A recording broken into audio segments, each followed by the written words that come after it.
Thank you.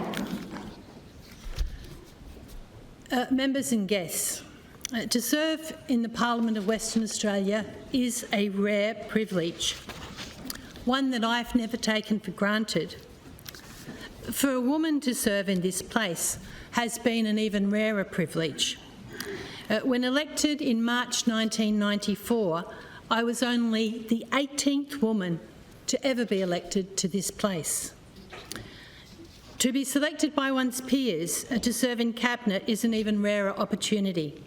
And when I was sworn in as a minister in the Gallop government in 2001, the youngest member of that Cabinet, I was only the 13th woman in the history of Western Australia to serve in a Cabinet. Joining us in the chamber this afternoon is the Honourable Kay Hallahan, just the 4th woman in Western Australia to serve in a Cabinet. I'm grateful for the opportunity she gave me to work in her ministerial office, first as a local government policy officer and then as a planning policy officer. In many ways, Kay and her contemporaries such as Pam Beggs, Jackie Watkins, Yvonne Henderson paved the way. For a girl in high school in the 1970s, I saw the very real example that they set in public life, and I knew that I could aspire to it. Well, the first woman elected to any parliament in Australia, whose portrait's on the wall there, Edith Cowan, was elected to this very place in 1921, and closely followed by May Holman in 1924. Up until that 1983 election, only 7 women had served in this place. The pace of change was incredibly slow. So it's simply amazing for me now to see a majority of women serving in this chamber, and also to jointly preside over this parliament with a woman member, a woman president of the Legislative Council in Alana Clossy, and prior to that, the Honourable Kate Doust. I've had the opportunity to break a lot of glass ceilings. The first woman police minister, first woman emergency services minister, first woman manager of opposition business, first woman president of the West Australian Labor Party, the first woman speaker of this House. Of the nearly 31 years that I've served, I've spent all but 6 months either on the front bench or in the role of Speaker. I started my journey in public life on the 3rd of May 1986 when I was elected to the then much larger city of Perth as a councillor and subsequently Deputy Lord Mayor. I remain grateful to my uncle Charles Hopkins for his belief in my capacity at just 26 years of age to serve as a local government councillor and for his incredible support. It was where I had the chance to prove my capacity for public life, and it's what ideally positioned me to take that next opportunity. I was elected to the Parliament in a by-election on the 19th of March 1994 to the seat of Glendalough, following the resignation of Australia's first woman Premier, Dr Carmen Lawrence, who had won federal pre-selection for the seat of Fremantle. It was just a 2.6% margin, and in a difficult environment where the then Premier Richard Court had won government just in 1993 and was enjoying somewhat of a honeymoon period. The support of my family and party members at that by-election was phenomenal. Just about every single member of the party that I met in the next 20 years told me that they'd worked on my Glendalough campaign, and they had. It was a great campaign, but unfortunately the seat didn't last. It was abolished in a redistribution, and parts of it went into 5 separate seats. But out of adversity came opportunity. The creation of a new seat of Midland, largely comprising the former seat of Helena, gave me the opportunity to seek pre-selection for a seat that I would contest 7 times over a period of some 28 years. Our family connection to Midland goes back generations. with my grandmother Olive Hopkins nee Middleton being born in Midland in 1912. Her father Joe Middleton and his brother Harry had come to Midland as young children in the late 1800s with their parents John and Emma. Her mother's parents, the Wisbys, also lived in Midland, having arrived as free settlers in the 1850s.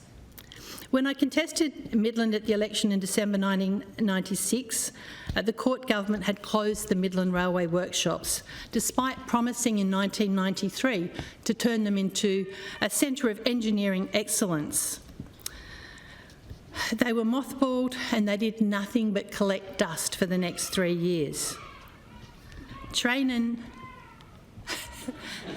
Yes, that's baby Olivia. Train manufacturing in this state had been closed down, and the institution that had trained thousands of apprentices over its 90-year history was abruptly shut. I repeatedly called for the creation of a Midland Redevelopment Authority, having previously seen the benefits of the East Perth Redevelopment Authority.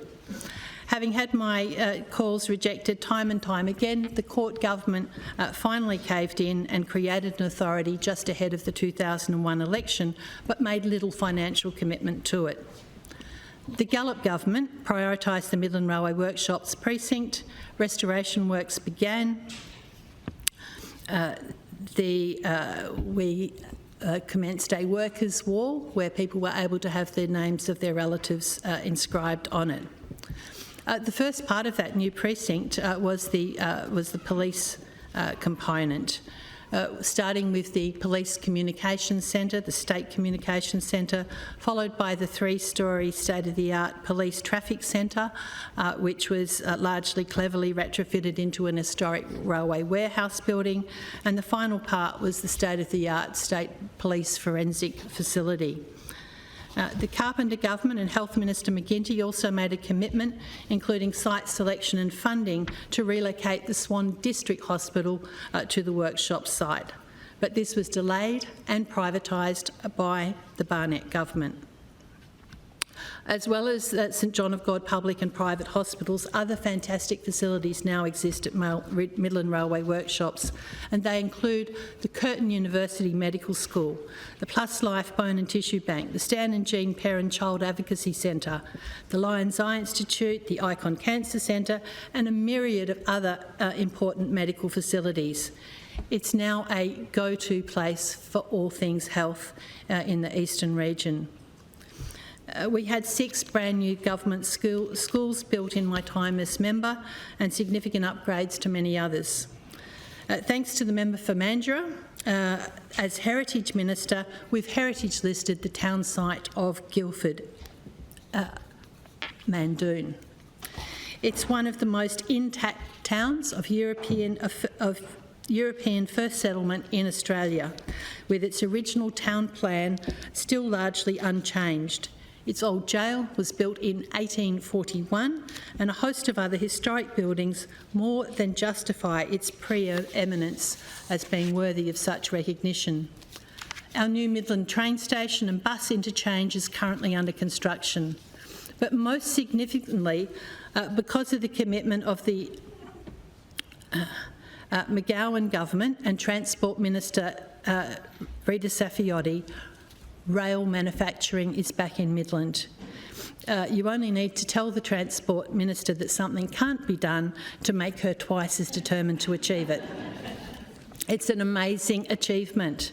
Rail manufacturing is back in Midland. I'm proud to be part of a government that's delivered that, and I'm equally proud of the effort we've put into apprenticeships and training, especially our fee-free TAFE initiatives that really give our youth a chance to gain first-class skills and then worthwhile, well-paid jobs. These are great Labor initiatives. What's really driven me has been the opportunity to make a real and lasting difference for the better for our community, be that locally in Midland or across our vast state. I've had the privilege of serving as a minister in 3 governments, something very few get to do. In opposition, when Dr Jeff Gallop first suggested that I take on the police and emergency services portfolio, I was taken aback. It wasn't a portfolio that I'd aspired to. He was even more taken aback by my response, given it was a high-profile opposition portfolio and certainly a promotion. I told him that the last opposition spokesperson had lost his seat and that there were a lot of negatives, like having to talk about crime, drugs, guns, other weapons, police corruption, prostitution, speeding fines, drink driving and so forth, something that I subsequently spent most of my career talking about. And finally I said to him, "You know they'll be expecting a bloke, why don't you just give them a bloke?" It wasn't that I wasn't up for a blokey portfolio. I'd happily shadowed in planning and transport. I'd met and had successful meetings with livestock traders, taxi drivers and the like, but policing in that era was a very different thing. No woman had ever done the police portfolio in opposition or government anywhere in Australia. It's also not a portfolio that wins you most support with your Labor Party members. Jeff convinced me, though, that it would be a great opportunity, so I agreed. I very quickly met with two former ministers, Ian Taylor and Graham Edwards, two former police ministers, in quick succession for some background advice. I then went with Nick Catania to meet the new Police Union Secretary, Michael Dean. President Dean and his board had no issue with a woman spokesperson, and that certainly made a difference. The same can't be said for the command team of the day, who thought they'd see me gone quite quickly. How wrong were they? The rest, as they say, is history, and it's probably the portfolio that most defines my career and where I've been able to make some groundbreaking and lasting differences. With a total of over 9 years as Police Minister, I served in that role longer than any other minister has.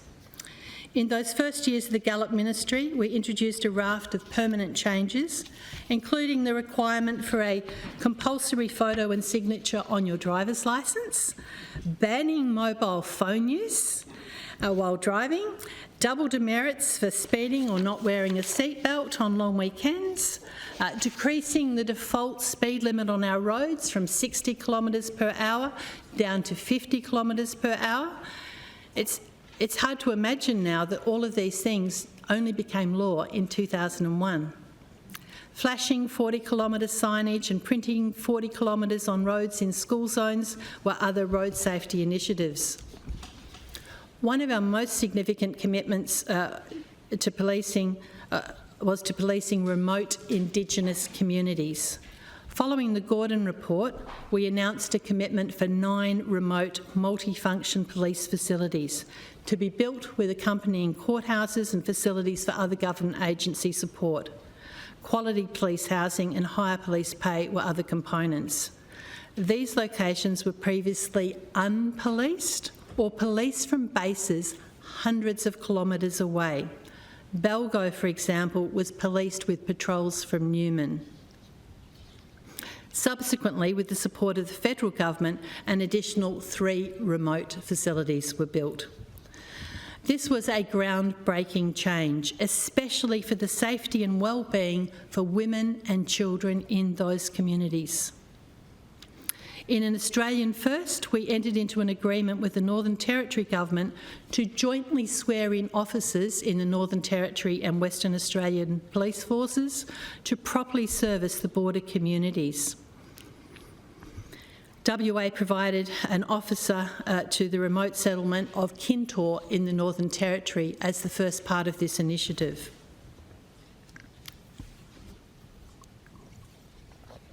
I was also proud to deliver positive change for our police officers. Occupational health and safety laws had been introduced in this state by the Burke government in the 1980s. But police were not included because they were not considered to be employees but officers of the Crown. The WA Police Union campaigned hard and long for health and safety coverage throughout the 1990s but were denied. Ahead of the 2001 election, we made a commitment, and as soon as we were elected, we set about delivering it. We also gave police the right to appeal a Section 8 dismissal to the Industrial Relations Commission, something previously denied to them. We rolled out Glock pistols to all of the police officers, standardising the service weapon where there had previously been up to 3 separate service weapons, and officers continually needed to train and retrain as they moved from unit to unit or location to location. We provided tasers as a non-lethal force option for all police officers, something that has undoubtedly saved lives and saved police officers from more traumatic situations. Other significant achievements during the term of the Gallop government included the first anti-hoon laws in Australia, something that was opposed by the Liberals in the upper house, but has been adopted in just about, which have been adopted in just about every other state of Australia. We introduced automatic number plate recognition, ANPR, and purchased the first 100 recognition cameras. This technology has solved thousands of crimes right around Australia, but is probably best now known for the significance in locating Cleo Smith in Carnarvon a couple of years ago.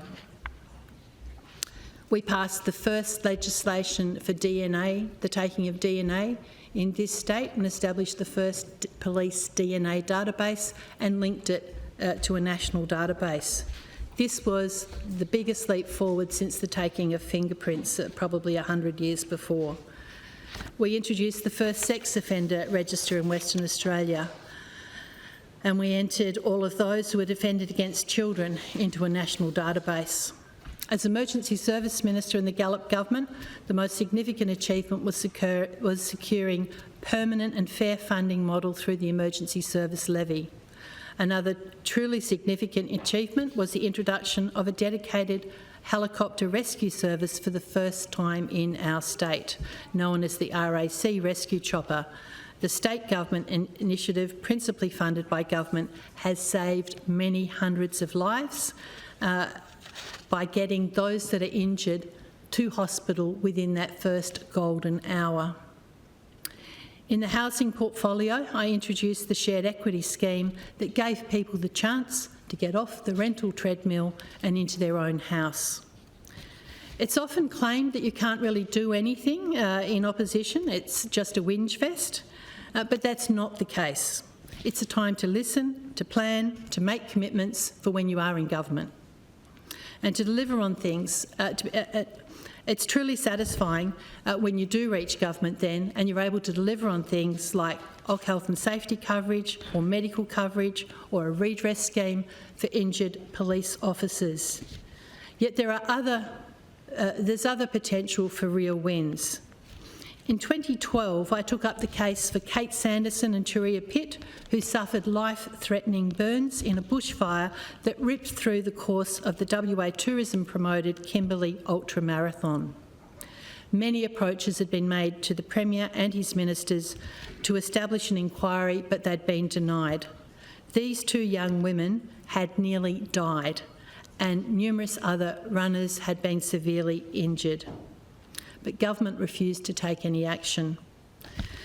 With the support of then opposition leader Mark McGowan, I was given the opportunity to give the lead opposition speech in the address and reply that year. I made the case for an inquiry, and I also made it clear that I wouldn't be dropping the issue anytime soon. Ultimately, the Premier backed down and agreed to refer the inquiry to the Economics and Industry Committee, and I was co-opted to that committee. Public hearings were held, the participants had their say, and the committee made a number of important findings and recommendations, including one for compensation by way of ex gratia payments. It's also true that in opposition, private members' bills seldom get through Parliament. But in 2009, from opposition, I moved a simple amendment to the Equal Opportunity Act to put beyond doubt a mother's right to breastfeed in a public place, and I succeeded. While most now would see this as being non-contentious, there was opposition to it at the time. A breastfeeding mum in Bunbury Cafe had been asked to leave. There was outrage amongst a number of other Bunbury mothers who staged a breastfeeding protest at that cafe. Another breastfeeding mum was asked to leave the Hyatt Hotel foyer. I checked the law and spoke to former Equal Opportunity Commissioner Yvonne Henderson, who pointed out that she had previously recommended an amendment to the Act. Initially opposed by government, the then Attorney-General Christian Porter backflipped and supported my bill, given the media attention his government was copying, especially after the member for Fremantle, Adele Carles, burst into tears in this very chamber while speaking on the issue. We also secured an undertaking from government for support of the bill, the private member's bill in the Legislative Council, and for its proclamation. In opposition, I took the issue of medical support for our police officers to our Labor State Conference and won unanimous backing. We set about delivering on that commitment when the McGowan government was elected. First, putting in place a redress scheme for previously medically retired officers, then removing medical retirement from the stigmatised Section 8 of the Police Act, and finally putting in place a permanent scheme for medically retired police officers. We also delivered on a commitment for the Police Star to recognise officers injured in the course of their duty. Under the McGowan government, ever mindful of the difficult and dangerous work done by our police, we delivered world's best stab-proof ballistic vests, personally fitted to every single police officer. We also provided body-worn cameras to all of our police for the first time, and the so-called One Force phones to every police officer, putting more information at their fingertips than ever could have been dreamed possible. I was supported in all of my endeavours, and I couldn't have achieved even half of what I did if I didn't have so many able and loyal supporters. I'm grateful for all of those who've worked on the front line of my electorate office, especially to Di Welch, John Gangel, Lynn Jager, Steve Wainwright, Rochelle Prodovnik, Veronica Whitehorn, Shane Hill, Joe O'Loughlin and Frank Lanza. I want to thank my Chief of Staff in the Gallop and Carpenter governments, Emiliano Barzotto. Your experience, capacity and total loyalty over my whole career has been amazing. My Chief of Staff in the McGowan government, Rachel Sackville-Minchin, who was also my Senior Policy Officer in the Gallop and Carpenter administrations, was the main constant in my ministerial life. Her intelligence, capacity for hard work and attention to detail is unparalleled. She's possibly the only person whose attention to detail is so perfect that even I don't check it again.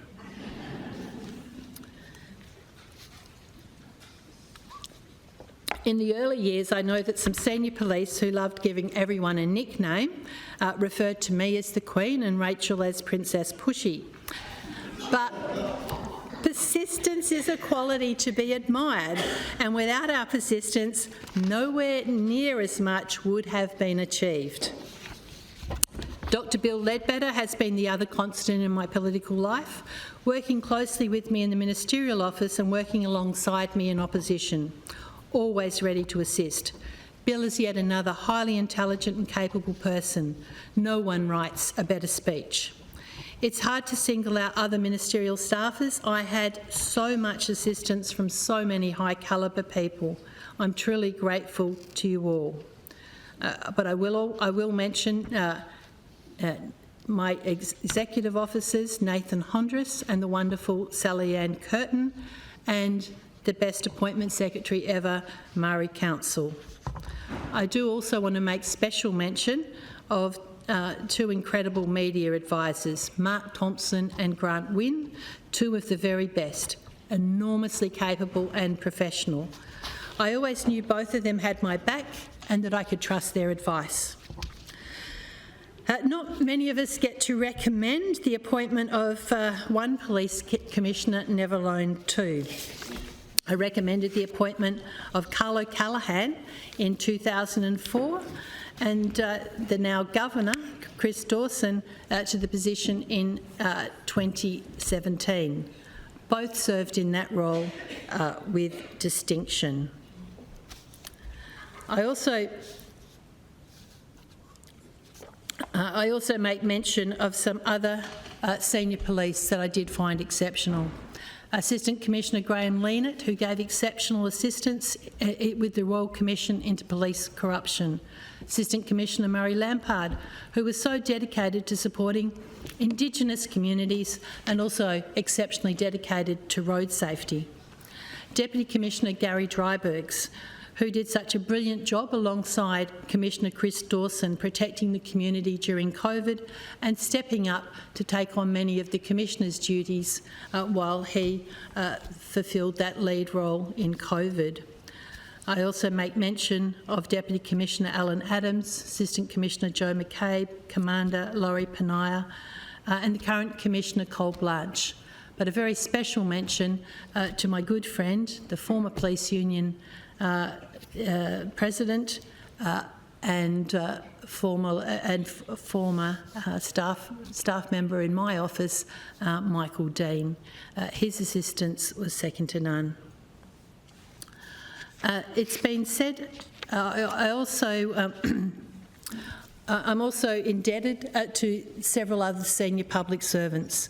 I'm indebted to the former head of FISA, Bob Mitchell, for his excellent advice and stewardship of emergency services across Western Australia. My sincere appreciation also goes to former Road Safety Commissioner Ian Cameron, who guided me in so many life-saving road safety initiatives, and thanks also to the current Commissioner, Adrian Warner, for his contribution. It's been said in politics that if you want a friend, get a dog. But I've had so many friends in politics over so many years. My dear and trusted friend, the member for Lansdale, Margaret Quirk, has been a brilliant and caring friend for nearly 40 years. My first campaign director for Midland and former Upper House President Nick Griffiths is a most loyal friend whose advice always proved to be astute. Jeff Gallop, who I learnt so much from in those early years and who showed so much confidence in my capacity. Stephen Smith, now High Commissioner to London, who, despite me challenging him for pre-selection in federal Perth, became an even better friend and supporter. Carol Martin, the first Indigenous woman MP in Australia. She's a deadly legend and with whom I've had so many good times. To former federal leaders, Kim Beazley and Bill Shorten, both of whom would have made excellent Prime Ministers. To my friends at the SDA, led by Ben Harris, and a special mention to my colleagues, Bill Johnston, Kate Doust, Ed Dermer and Martin Pritchard. We've shared so much together. I also pay tribute to Don Farrell and my colleagues at the National SDA and thank them for their support. Sadly, it's already been sad enough, sadly many of my closest colleagues in this place are no longer with us. Jay Radisich, who was just 35, who was so smart and so much fun and told us to keep it real. Ted Cunningham passed away at just 65, such a passionate supporter of mine. John Durazio, only 55 when he passed, so smart, so generous, such great company. And John Kabelke, who did have considerable time post-politics but passed away at just 69 years of age, a smart and thoroughly decent person whose strong support I so deeply valued. To my best campaigner, John Gangel, to Di Welch and all of the Wainwrights, you've been amazing. To the many friends that have supported me since the very beginning and some who've joined along the way. Craig Shannon, Clyde and Leslie Bevan, Brad Maguire, Nick Catania, James Limnios, Simone and Ian Rodwell, Marino Salinas and so many people from the Filipino community, Mark and Lisa Thompson, Rochelle Prodovnik, Lynn Jager, Noel Whitehead, Peter Scott, John Little, Joe Marino, Gary Hodge, Gary Mitchell, Richard Farrar, Terry Burke, Sean Burke, Mark Stansel, Peter Peck, Bradley Woods, Brendan Conroy, Mitchell Goff, Philomena Pefferetti, Carmel and Ray Ward, Joe Bullock, the late Jack Marks, the late Paul Roberts and the late Charlie Gregorini. My gratitude to you all. I'm confident that Midland will continue to have the highest calibre of representation.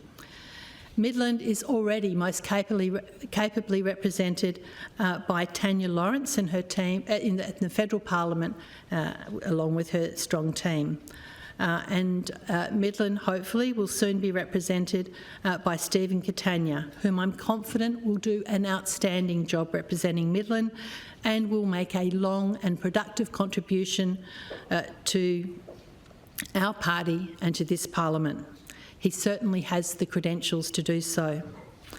I'm delighted to have in my speakers gallery today my mother Frances Hopkins and her brother Chas Hopkins. Together with my mum's late parents, Charles and Olive Hopkins, they were my first mentors in life, always believing in my capacity and potential. Mum aspired for me to have opportunities that she hadn't had. She was determined for me to get a university education and always encouraged me to believe that I had the potential to do and achieve anything that I wanted. I am, of course, very proud of our own three beautiful daughters, Elizabeth, Candice and Eleanor, each of them intelligent, accomplished and compassionate. Each here this afternoon, along with Elizabeth's husband Michael and their children James and Olivia. Olivia's only 1 month old. Eleanor, at 25 years of age, has never had a mum that's not been an MP. And Elizabeth and Candice were just turned 5 and 3 in the March that I was elected. My darling husband Greg, simply the best. Anyone who has met him knows that. We've been on this journey together. He's the real trailblazer. He took time out from the paid workforce to care for our first two daughters when very few other men would even contemplate it. We had our third daughter conveniently at the beginning of a July parliamentary break in 1999. And when I returned to Parliament for the spring session in August, we brought baby Eleanor to Parliament on the sitting days for the rest of that year. And Greg looked after her in my office. I dashed downstairs to breastfeed her at regular intervals and then hand the baby back to him. One big feed for Eleanor after question time meant Greg could head off with her in the car and pick up Elizabeth and Candice from primary school. Greg has worked on every state, federal and local government election with me since we were about 20, well before I entered Parliament. He's supported me at every branch and Labor Party function, and he's been by my side at thousands, and I mean thousands, of community events. We've been on this journey together. No one could have a more supportive life partner. This has been the journey of my life, and I look forward to my next adventures.